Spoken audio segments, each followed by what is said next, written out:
वफाकी वजीर दाखिला चौधरी निसार ने डॉन लीक्स की तहकीकाती रिपोर्ट वजीर आजम नवाज शरीफ को पेश कर दी। मुलाकात में रिपोर्ट पर अस्करी क़यादत को एतमाद में लेने और रिपोर्ट या उसका कुछ हिस्सा पब्लिक करने या ना करने पर भी मुशावरत।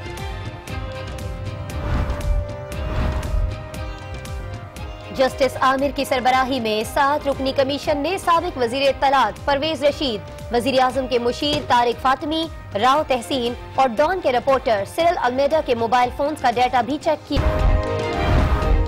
डॉन अखबार में 6 अक्टूबर को सिविल और अस्करी क़यादत में इख्तिलाफात से मुताल्लिक़ खबर शाये हुई।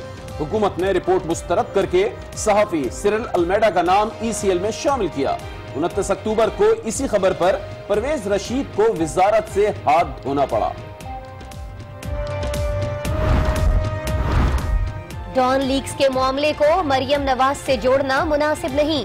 वजीर इत्तलात मरियम औरंगजेब की वजाहत, कहती हैं कि अभी तो रिपोर्ट ही मंजर आम पर नहीं आई। मीडिया पर जराए से चलने वाली खबरें मुनासिब नहीं। कराची में ऑपरेशन रद्दुल फसाद के तहत कार्रवाई। ISPR के मुताबिक हलाक दहशतगर्द जाहिद आफरीदी, हफीजुल्लाह मामा और अफशां फोर्सेस पर हमलों, शहरियों के कत्ल और कराची जेल पर हमले की मंसूबाबंदी में मुलव्विस थे। ताल्लुक कलदम जिंदुल्लाह से है। CTD ने मुकदमा दर्ज कर लिया है। उर्दू बाजार का फ्लैट पशीन के रिहायशी नसीरुद्दीन ने 20 जनवरी को मालिक जावेदुल हक से 15,000 रुपए किराए पर लिया और फिर यही फ्लैट दहशतगर्द नईम अचकजई को 20,000 किराए पर दे दिया। पुलिस ने मालिक समेत 5 अफराद को गिरफ्तार कर लिया। कुरम एजेंसी में मुसाफिर वैन बारूदी सुरंग से टकरा गई। धमाके में 14 अफराद जाँ बहक और 9 जख्मी हो गए।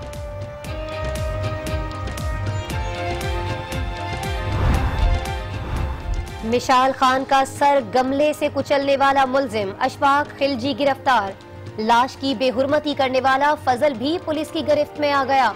दोनों को वीडियो की मदद से शनाख्त किया गया।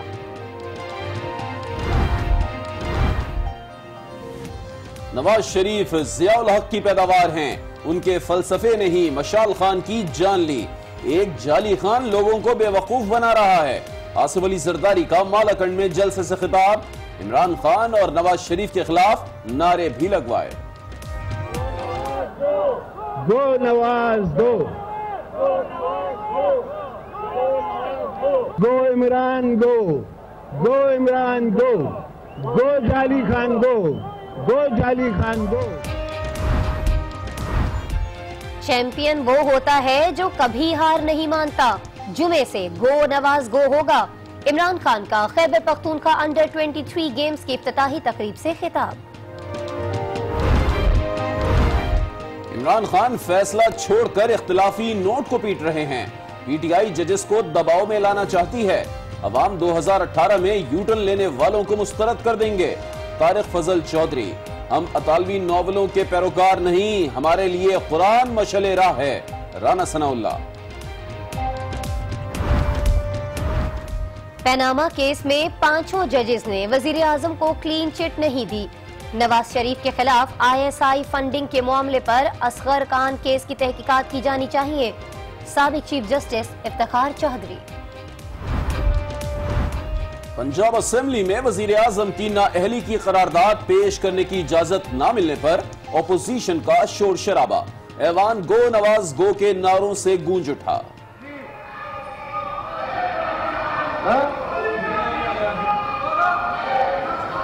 जी कौम की निशानदेही की गई है, गिनती की जाए। खैबर पख्तूनख्वा असेंबली में भी हुकूमत और अपोजिशन अरकान आमने सामने आ गए। शोर शराबे में वजीर आजम के इस्तीफे के मुतालबे की करारदाद मंजूर।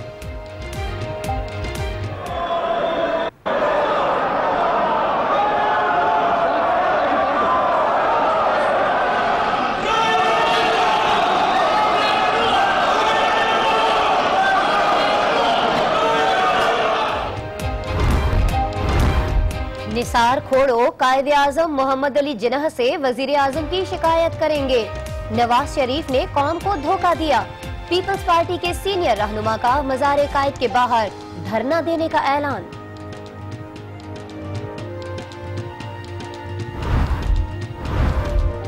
आर्टिकल 62 और 63 के मामले पर आयत का आधा तर्जुमा न किया जाए। इसकी जद में आने वालों के लिए एक ही फैसला होना चाहिए। MQM पाकिस्तान के सरबराह फारूक सत्तार की न्यूज कॉन्फ्रेंस।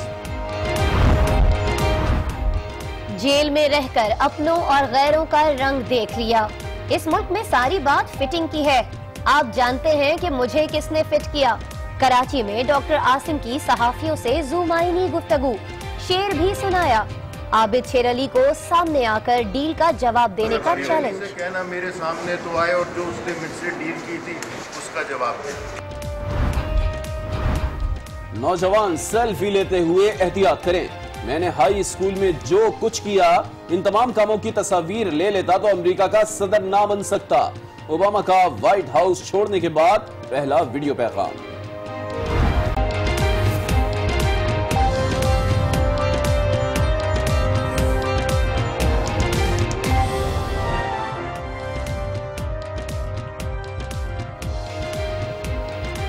अस्सलाम वालेकुम नाजरीन, आज 9 बजे में खुशामदीद। मैं हूँ आसमा इकबाल और मैं हूँ अली आबिद। हमारे आज के बुलेटिन के अहम मौज़ूआत ये हैं।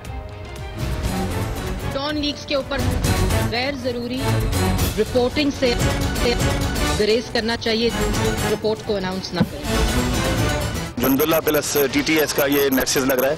गो नवाज गो तो इंशाल्लाह जुमे को होगा। कौम आपकी रंगबाजियों से मुकम्मल तौर पर तंग आ चुकी है। गो नवाज गो, गो इमरान गो। जरदारी साहब अगर करप्शन के खिलाफ मुहिम चला रहे हैं तो ये क़यामत की निशानी है। और नाज़रीन, इसके अलावा खेल और एंटरटेनमेंट की दुनिया से भी बहुत कुछ। लेकिन अली, सबसे पहले हम चलेंगे हमारी आज की टॉप स्टोरी की तरफ और अपने नाज़रीन को बताते हैं आसमा, और बुलेटिन का आगाज करेंगे हुकूमत के लिए एक ही हफ्ते में आने वाली दूसरी मुश्किल से। पैनामा फैसले का शोर अभी जारी है कि हुकूमत के लिए मुश्किल पैदा करने वाले दूसरे मामले डॉन लीक्स की तहकीकात मुकम्मल कर ली गई हैं। वज़ीर दाखिला ने रिपोर्ट वज़ीर आज़म को पेश कर दी है और रिपोर्ट मंजर आम पर लाने और अस्करी क़यादत को एतमाद में लेने पर मुशावरत जारी है। अभी ऑफिशियल अनाउंसमेंट और ऑफिशियल रिपोर्ट जो कि चौधरी निसार अली खान साहब की जिम्मेदारी है वो आएगी। आप लोगों को भी चाहिए और इसके ऊपर जो ऑपोजिशन का एक ऑनस्लॉट और आउटरेज इस वक्त, क्योंकि उनको पहले पनामा लीक्स से मायूसी हुई। मरियम औरंगजेब एतराज इसलिए कर रही हैं कि पनामा लीक्स के बाद एक ही हफ्ते में हुकूमत के लिए एक और मुश्किल मरहला आ गया है। कौमी सलामती से मुताल्लिक खबर लीक होने के स्कैंडल की तहकीकात मुकम्मल कर ली गई हैं।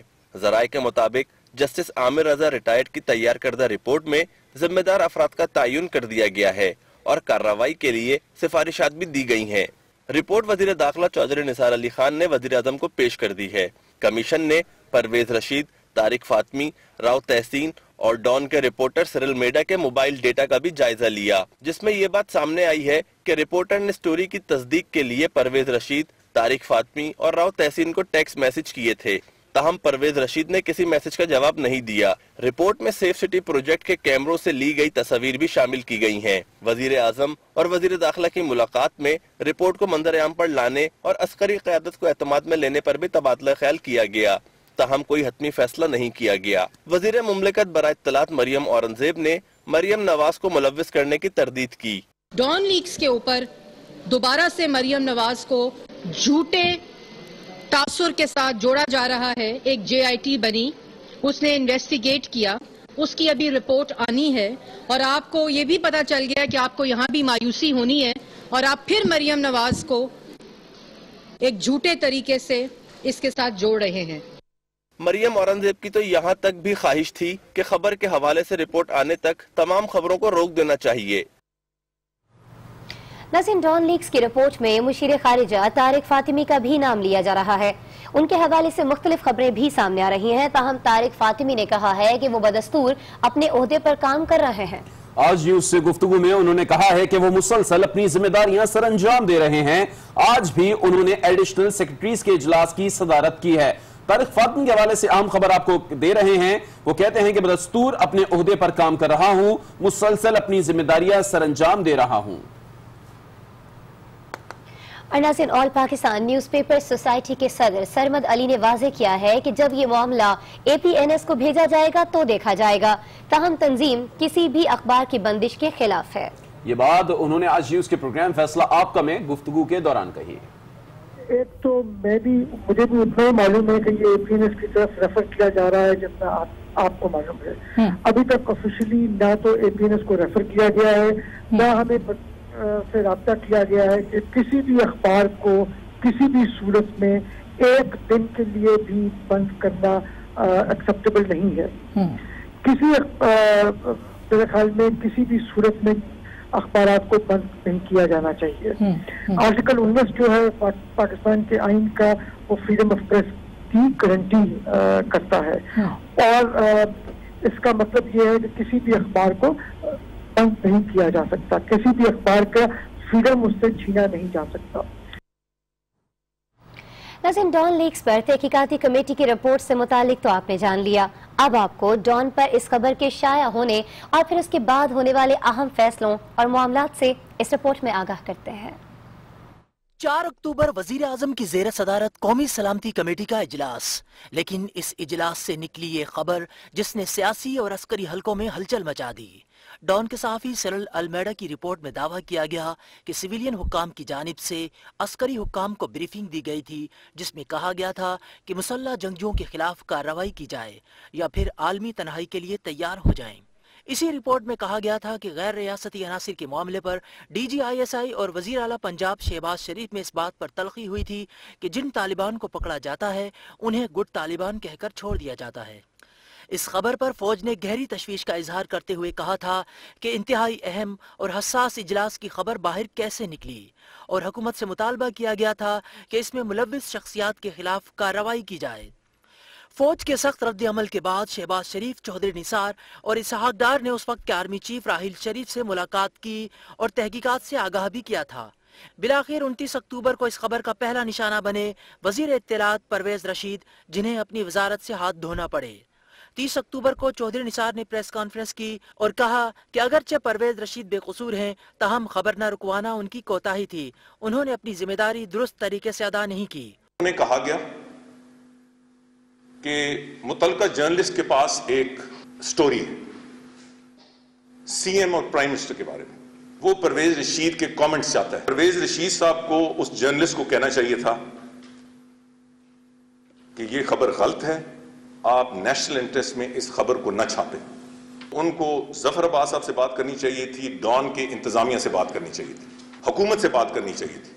सहाफी सिरिल अल्मेडा का नाम पहले ECL में डाला गया और फिर कुछ दिनों बाद ये नाम निकाल दिया गया। जस्टिस आमिर रजा रिटायर्ड की सरबराही में तहकीकाती कमेटी बनाई गई। कमेटी रिपोर्ट आने में ताखीर ने भी कई तनाज़ात को उस वक्त जन्म दिया जब वजीर दाखिला चौधरी निसार ने इस हवाले से एक मुआहदे का इंकिशाफ किया। मुझे ये रिपोर्ट ये है कि कंसेंसस हो गया है और इंशाल्लाह ये रिपोर्ट बाज़ाब्ता तौर पर अगले 2-3 दिनों में वज़ारत दाखिला को पेश कर दी जाएगी।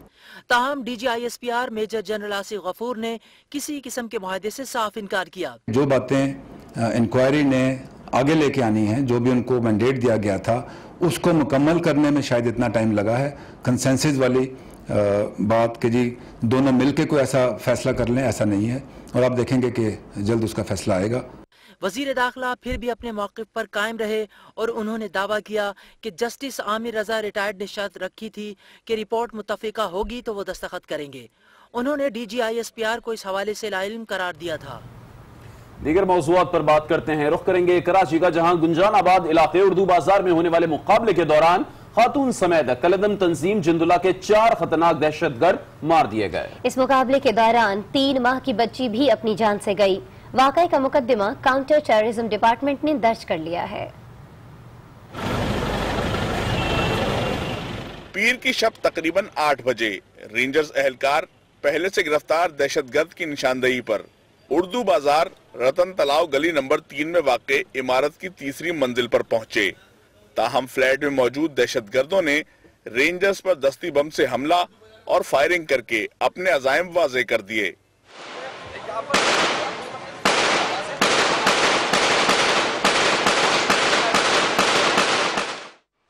दस्ती बम फटने से रेंजर्स के 4 जवान और एक दुकानदार जख्मी हो गया। रेंजर्स ने इजाफी नफरी तलब की, पुलिस भी पहुंच गई, मगर इमारत और अतराफ में गुंजान आबादी थी।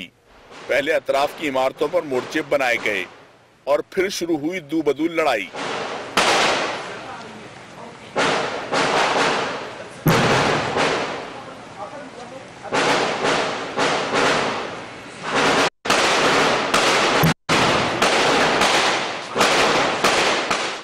एक दहशतगर्द फ्लैट के बाहर रेंजर्स एहलकारों का निशाना बना, जबकि खातून और 2 दहशतगर्दों ने खुद को धमाके से उड़ा लिया। 7 घंटे बाद जब सूरत-ए-हाल वाज़े हुई तो पता चला कि धमाकों के बायस दहशतगर्दों के पास मौजूद 3 माह की बच्ची भी जान से गई। दहशतगर्द तकरीबन 3 माह से फ्लैट में रिहाइश पजीर थे, मगर किसी से मिलते जुलते नहीं थे। इंचार्ज सीटीडी राजा उमर खत्ताब के मुताबिक दहशतगर्दों को जिंदा पकड़ना मुमकिन नहीं था। इसमें जितने भी दहशतगर्द हैं सब ने अपने आप को उड़ाया है, खुदकश किया अपने आप को। इसके अलावा जो जगह थी वो ऐसी थी कि यहाँ से इनके लिए भागने का कोई रास्ता नहीं था, जिसकी वजह से जो शुरू में जवान हमारे यहाँ पहुंचे रेंजर्स के, इन्होंने ऊपर से उनको ग्रेनेड फेंके जिसमें जवान जख्मी हुए, लेकिन उन्होंने मजीद जो फोर्स उसको बुला के इसको कॉर्डन ऑफ किया। फिर काफ़ी देर तक ये मुकाबला चलता रहा, आखिरी वक्त तक वो लड़े, लेकिन ये जब उनको रास्ता नहीं मिला तो उन्होंने अपने आप को उड़ाया भी और कुछ जवानों की रिएक्शन में भी मारे गए। फ्लैट में से असलहा और इश्तियाल अंगेज लिटरेचर भी बरामद हुआ है। सीटीडी ने दहशतगर्दों के जेर इस्तेमाल टैक्सी और मोटरसाइकिल तहवील में लेकर वाक़े का मुकदमा दर्ज कर लिया है। काशिफ फारूकी, आज न्यूज, कराची। उधर ISPR ने कराची में रेंजर्स ऑपरेशन पर बयान जारी किया है और इसको ऑपरेशन रद्दुल फसाद का हिस्सा करार दिया है। बयान के मुताबिक पाकिस्तान रेंजर्स सिंध के हाथों मारे गए 4 दहशतगर्द का ताल्लुक कलदम तंजीम जिंदुल्ला से था और वो कई वारदातों में मुलव्विस थे।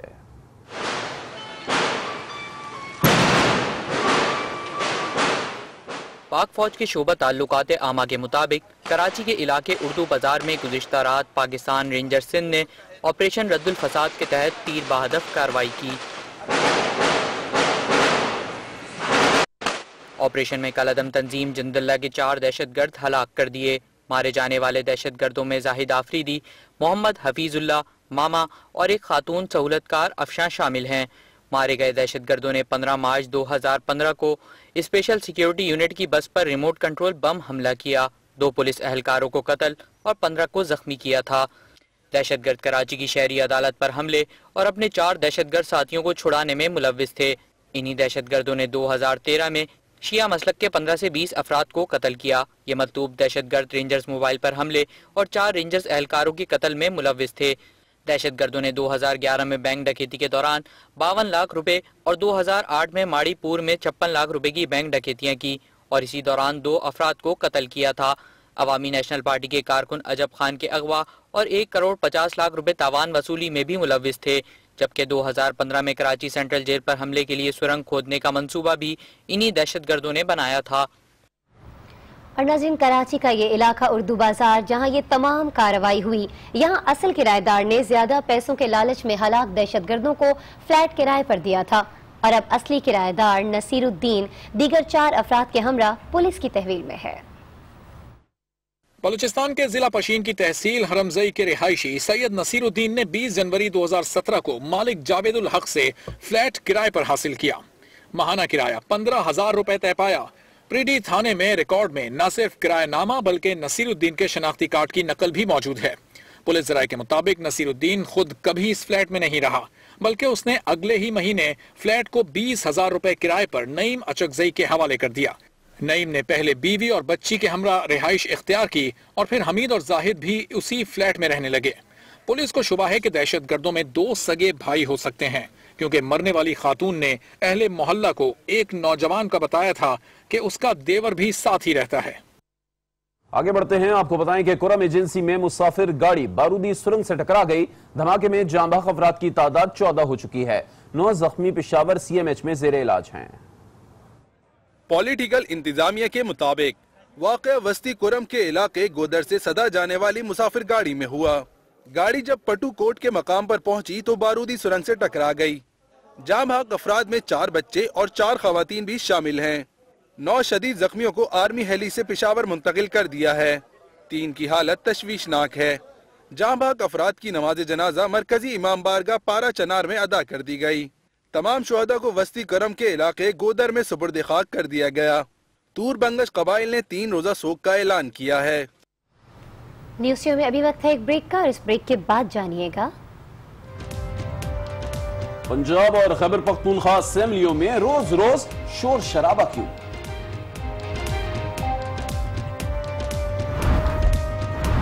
और जरदारी ने गो नवाज गो के बाद कौन सा नारा लगाया?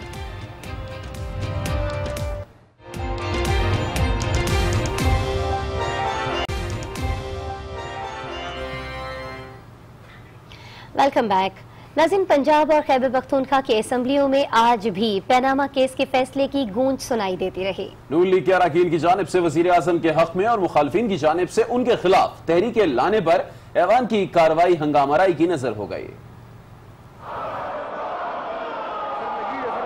खैबर पख्तूनख्वा असेंबली के इजलास के आगाज पर ही डिप्टी स्पीकर कंफ्यूजन का शिकार नजर आए। ज़ियाउल्लाह अफरीदी की जानिब से पेश की गई एहतसाब एक्ट तरमीमी बिल को गलती से मंजूर करवा लिया। फिर डिप्टी स्पीकर को ख्याल आया कि तरमीम तो हुकूमत के खिलाफ थी, तो उन्होंने दोबारा राय शुमारी के लिए तरमीम पेश की, जिस पर अपोजिशन ने स्पीकर डाइस का घेराव कर लिया।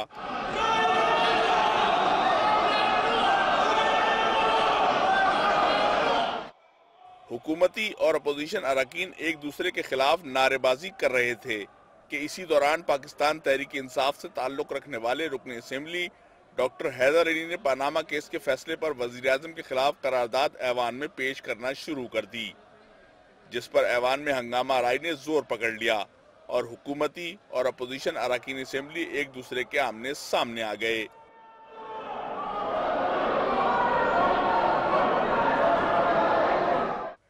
पंजाब असेंबली में आज दूसरे रोज भी ऐवान मछली बाजार का मंजर पेश करता रहा। अपोजिशन लीडर महमूद रशीद की तरफ से वज़ीर आज़म की नाअहली पर करारदाद पेश करने की इजाजत न मिलने पर अपोजिशन अरकान ने एहतजाज किया। स्पीकर ने एहतजाज को मुस्तरद करते हुए ऐवान की कार्रवाई जारी रखी और अपोजिशन बार बार कोरम की निशानदही करती रही। सियासत के मैदान से खबरें और भी हैं, लेकिन यहाँ आपको खेल के मैदान से खबर दें कि वेस्ट इंडीज के खिलाफ जमैका टेस्ट में एक बार फिर से रुख करते हैं सियासत के मैदान का, जहां पीपल्स पार्टी के शरीक चेयरमैन आसिफ अली जरदारी भी आजकल बहुत ज्यादा सरगर्म दिखाई देते हैं। इमरान खान के खिलाफ बराह रास्त तनकीद से वो गो इमरान गो के नारों तक पहुंच चुके हैं। मालाकंड में जलसे के दौरान आसिफ अली जरदारी ने शरीफ बरादरान पर भी शदीद तनकीद की। वो जाली खान लोगों को बेवकूफ बना के, तो उनको भी मैं कहता हूं कि गो इमरान गो, गो इमरान गो, गो जाली खान गो, गो जाली खान गो, गो जाली खान गो। पाकिस्तान है मियां, कोई ये आपका अपने बाप का मुल्क नहीं है। यहां हक है पख्तूनों को कि चाहे वो बलूचिस्तान में बैठे, चाहे वो कराची में बैठे, चाहे वो लाहौर में बैठे, और अपनी एड्रेस चेंज करके शनाख्ती कार्ड लें और हर जगह वोट दें, वो उनका हक है। मैं आज पख्तूनों से कहता हूं कि खड़े हो जाओ, अपना हक लो इनसे, मत छोड़ो इनको। आपका एनएफसी खाया जा रहा है, ये बैठे हुए शहबाज शरीफ आपका खाना खा रहे हैं, आपकी रोटी लूट रहे हैं। हम इंशाल्लाह इनसे वापस लेंगे। जजों ने कह दिया है कि गो नवाज गो, गो नवाज गो, गो नवाज गो, गो नवाज गो, गो नवाज गो। और अब बच्चे बच्चे की जुबान पे ये नारा है कि गो नवाज गो। आप कितने बच्चों को जेलों में डालोगे? और नाज़रीन, आसिफ अली जरदारी भले गो नवाज गो के नारे लगाते रहे, लेकिन चेयरमैन तहरीक इंसाफ का हदफ नवाज शरीफ ही है। अब की बार उन्होंने जुमे से गो नवाज गो तहरीक का भी ऐलान कर दिया है। एक हमारा कौमी तराना है, एक अब दूसरा कौमी तराना है, गो नवाज गो। इंशाल्लाह जुमे को आपको, जब आप जदोजहद कर रहे होते हैं तो आपको बुरे वक्त का सामना करना पड़ता है, और चैंपियन वो होता है जो जब उसको शिकस्त होती है वो हार नहीं मान जाता, वो दिल नहीं छोड़ देता। इमरान खान की तनकीद के जवाब में मुस्लिम लीग नून के रहनुमाओं तारिक फजल चौधरी और दानियाल अजीज ने कहा है कि इख्तिलाफी नोट को इस अंदाज में पेश किया जा रहा है जैसे असल फैसला ही वो है। जजेस को प्लॉट देने से मुताल्लिक झूठा प्रोपेगेंडा किया जा रहा है। उन्होंने सुप्रीम कोर्ट के फैसले को बालाए ताक रख के जो एक इख्तिलाफी नोट था उसका ढोल पीटना शुरू कर दिया, और उस इख्तिलाफी नोट को इस अंदाज से पेश किया गया कि जैसे वो असल में सुप्रीम कोर्ट की वर्डिक्ट उनका इख्तिलाफी नोट है। 2.5 साल से हम ये देख रहे हैं, कभी इस्लामाबाद हाई कोर्ट में अंडरस्टैंडिंग के तहत इलेक्शन कमीशन रुक जाती है, कभी इन केसेस में रुक जाती है। तो ये जो भी तरीकाकार होना चाहिए वो सबके लिए एक होना चाहिए। सादिया करते हैं। उधर पीपल्स पार्टी ने नवाज शरीफ की शिकायत कायदे-आज़म से लगाने का फैसला कर लिया है। पार्टी के सीनियर रहनुमा निसार खोड़ो का कहना है कि नवाज शरीफ ने कौम को धोखा दिया, अपने मनसब को दुरुस्त तरीके से नहीं चलाया। निसार खोड़ो ने मज़ार-ए-कायद के बाहर धरना देने का भी ऐलान किया। निसार खोड़ो की कायदे-आज़म से वज़ीर-ए-आज़म की शिकायत, कायदे-आज़म से शिकायत करने मज़ार-ए-कायद जाएंगे। कायदे-आज़म ने मुल्क बनाया और बड़े उसूल दिए, ऐसा कहना है निसार खोड़ो का।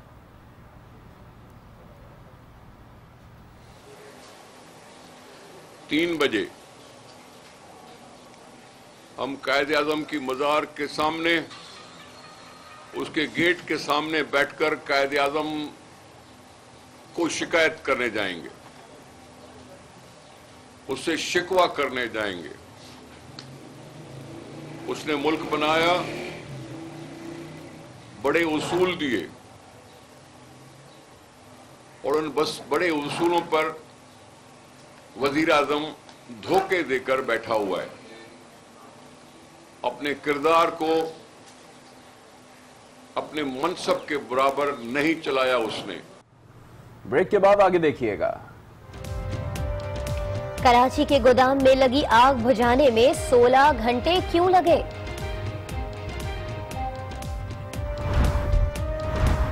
और अमेरिका, रूस और तालिबान के दरमियान रिश्ता क्या है?